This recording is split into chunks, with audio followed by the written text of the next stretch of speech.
خلاص كلها كام يوم وهندخل في شهر 12 ومتراكم عليا حاجات كتيرة قوي. تعبت يا رب. انا بس المتراكم عليا ولا كلنا كده؟ لا، انا بس. صحابي بيقولولي ان هما بيذاكروا اول باول ومش مراكمين عليهم حاجة.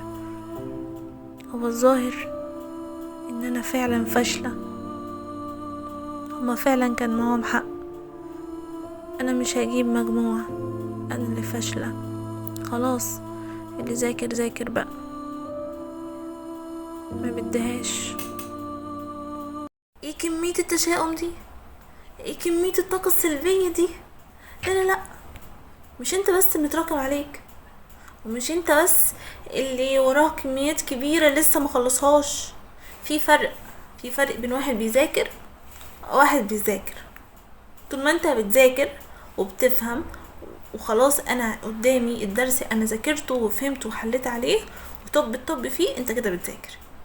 مش طب بتقولي طب ده انا صحابي، طب من صحابي بيقولوا لي ان هم مش مراكمين عليهم حاجه وبيذاكروا اول باول وبيحلوا كتير، وانا ما بحلش، مش بحل كتير، دوبك بلحق اذاكر واحل عليه كميه بسيطه. شفتهم هم كانوا بيذاكروا ازاي؟ شفتهم هم عندهم كم غلطه وهم بيحلوا، وانت عندك كم غلطه؟ كل واحد ليه طريقته في المذاكره. ما تقارنش نفسك بحد. انت استيعابك غير استيعابه غير استيعابي، فما تقارنش نفسك بحد. ده هيدمر نفسيتك وهيحسسك ان انت فاشل وان انت قليل وان انت ما فيش اي نتيجة لتعبك، وهوبا خلاص انا ما مش مكمل. خلاص. وليه انا جايلك من بعدين وبقولك ان انا كنت في نفس مكانك، كنت بفكر بنفس طريقتك السلبية، وخسرت كتير وقت، كتير ضيعته في ان انا خايفة، في ان انا متوترة، في ان انا لا صحابي خلصوا وانا لسه. طب خلاص، ده انا خلاص في شهر 3 ومش عارفة ايه، وطب والفيزياء، طب والكيمياء، طب ومش عارف، طب ده يتلم امتى.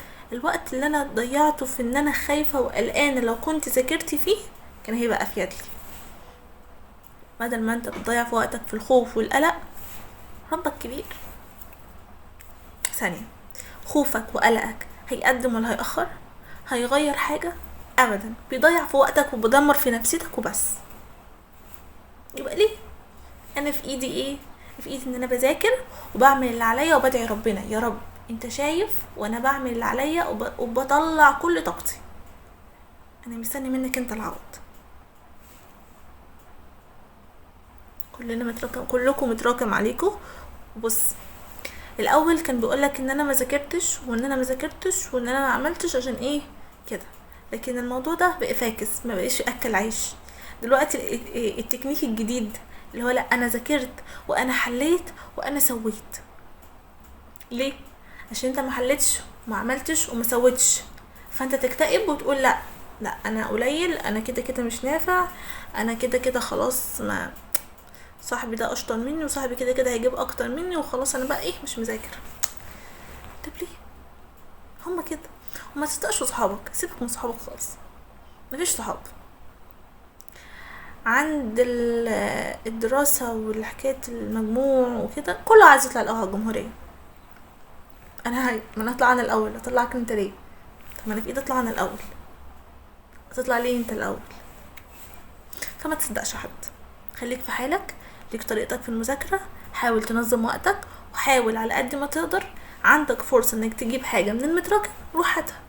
ما عندكش فرصة، خليك ماشي في الجديد. وصدقني ايام المراجعة وايام ليالي الامتحان والفترة اللي بتبقى بعد ما بتخلص المنهج دي حرفيا بتلم بكل حاجة. بس انت بس حاول انك تمشي مع المدرسين، ولو عندك حاجة بسيطة تقدر تجيبها هاتها، ما تقدرش خلاص.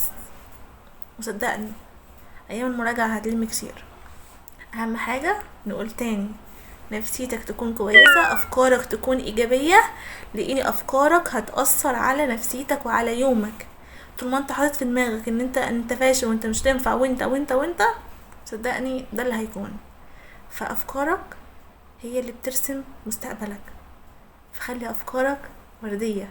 وصدقني خليك متفائل، وربنا عمره ما هيخيبك طول ما انت عامل اللي عليك.